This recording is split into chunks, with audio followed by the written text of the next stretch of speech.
Uma das dúvidas frequentes é como aplicar o treinamento também para casos de lesão. Aqui, quando a gente trata do treinamento para casos de lesão, tem diferenças e semelhanças com relação ao desvio postural. Então, esse conteúdo aqui é um conteúdo adicional para a gente poder compreender como a gente pode usar os princípios da escola postural também para outros casos, outras situações, certo? Então, a primeira questão, quando a gente vai pensar a lógica de treinamento para lesões osteomusculares, a ocorrência da dor ou da lesão, né? Normalmente a pessoa precisa apresentar uma lesão antes, algum outro aspecto, um evento traumático, uma dor persistente, uma dor que possa ser limitante, né? Então, se a dor é persistente, se a dor é limitante, se essa dor se repete após os exercícios, após as tarefas que a pessoa costuma fazer, se é uma dor do tipo pontada, bem localizada numa determinada região, né? Se a pessoa responde sim para qualquer uma dessas respostas, a gente já vai para o passo do diagnóstico, né? Se ela responde não, gente, o principal ponto é diminuir a intensidade de volume na região acometida, né? Porque normalmente nós estamos falando de uma pessoa que tem treinado, né? E a gente precisa aí estar diminuindo um pouco essa intensidade de treinamento, essa sobrecarga naquela região para ver se a dor diminui, né? Já que não é uma dor persistente, não é uma dor que limita o movimento. Bom, então, se ela responde sim para uma ou mais destas perguntas, nós devemos ir para a etapa de diagnóstico, né? O que seria essa etapa do diagnóstico? O diagnóstico seria a etapa em que a pessoa vai buscar interpretar o que é essa lesão. Nós podemos fazer isso, né, tentando entender o que está acontecendo, se pode pedir para um médico, um ortopedista, um fisioterapeuta, tentar entender o que está causando aquela situação, né? E o mais indicado é interromper completamente o treinamento naquela região acometida pela dor, certo? Então, após isso, o que nós vamos fazer? Um exame ou um ciclo de anti-inflamatório. Normalmente as duas coisas, né? A pessoa vai no médico e o médico recomenda, me dá esse exame e vamos fazer este ciclo de anti-inflamatórios, né, pessoal? E uma coisa que é muito importante, vamos respeitar o ciclo de anti-inflamatório. Se ele prescreve uma semana tomando uma medicação a cada 8 horas, né, 10 dias tomando medicação a cada 6 horas, pessoal, tem que ser realizado o ciclo conforme prescrição. Assim como nós gostamos que os clientes sigam a nossa prescrição de exercício, porque nós sabemos que aquela é a forma em que nós teremos melhores resultados, é importante que você siga, né, que o seu cliente siga aquela recomendação de anti-inflamatórios que o médico recomendou, né? Respeitar a prescrição é fundamental para diminuir o processo inflamatório, reduzir a dor e talvez iniciar o processo de regeneração, né?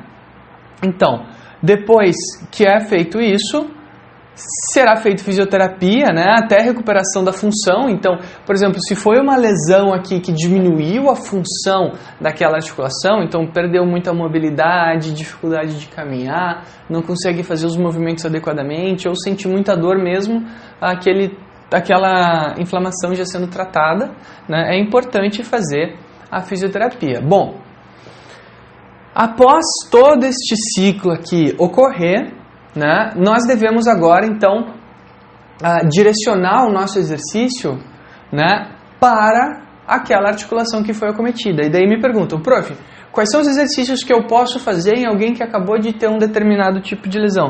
E a resposta aqui é simples. Os exercícios que eu vou fazer são os exercícios da escola postural,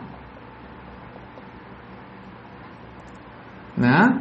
Aonde eu vou iniciar com mobilidade para ganhar propriocepção, consciência corporal, para ganhar capacidade de controle novamente naquela articulação, vou fazer alguns minutinhos de flexibilidade e vou entrar com força de forma isométrica para ganhar controle e estabilidade, né? Então aqui eu vou seguir a mesma lógica da periodização.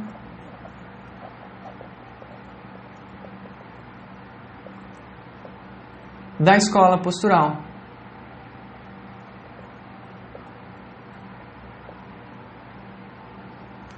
Mas uma coisa aqui é fundamental, tá? Que é,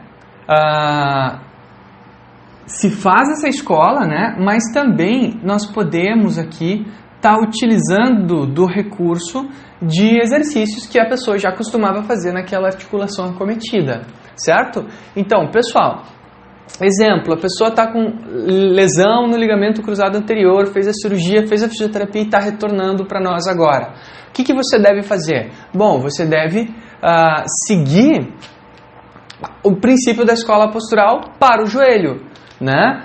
Nós não temos agora um desequilíbrio, né? Até pode ser feito testes de função para ver se há desequilíbrio muscular, um exagero de tensão, uma diminuição, mas nós temos que desenvolver mobilidade no joelho, nós temos que desenvolver forças principalmente em isometria, então apoio isométrico com outras tarefas simultâneas, flexibilidade, exercícios isométricos sobre instabilidade. E aqui devagarinho a gente vai retornando ao movimento propriamente dito. Vamos treinando primeiro isometria em diferentes angulações, né? Essa é a grande diferença aqui. A gente vai fazer a isometria. No entanto, agora a gente vai fazer isso em diferentes ângulos.